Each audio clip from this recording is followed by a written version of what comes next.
রাজধানীতে ২৭ platoon BGB মোতায়েন করা হয়েছে। সাবেক প্রধানমন্ত্রী ও বিএনপি চেয়ারপারসন খালেদা জিয়ার জানাজা সুষ্ঠুভাবে সম্পন্ন করতে ও নিশ্ছিদ্র নিরাপত্তা নিশ্চিতে বিজিবি মোতায়েন করা হয়েছে।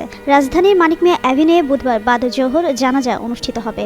বিষয়টি নিশ্চিত করে বিজিবি জনসংযোগ কর্মকর্তা জানান, খালেদা জিয়ার জানাজা ও দাফন কার্যক্রম ঘিরে সার্বিক নিরাপত্তা জোরদারে এভারকেয়ার হাসপাতাল, জাতীয় সংসদ ভবন ও জিয়া উদ্যান এলাকায় ২৭ প্লাটুন বিজিবি মোতায়েন করা হয়েছে।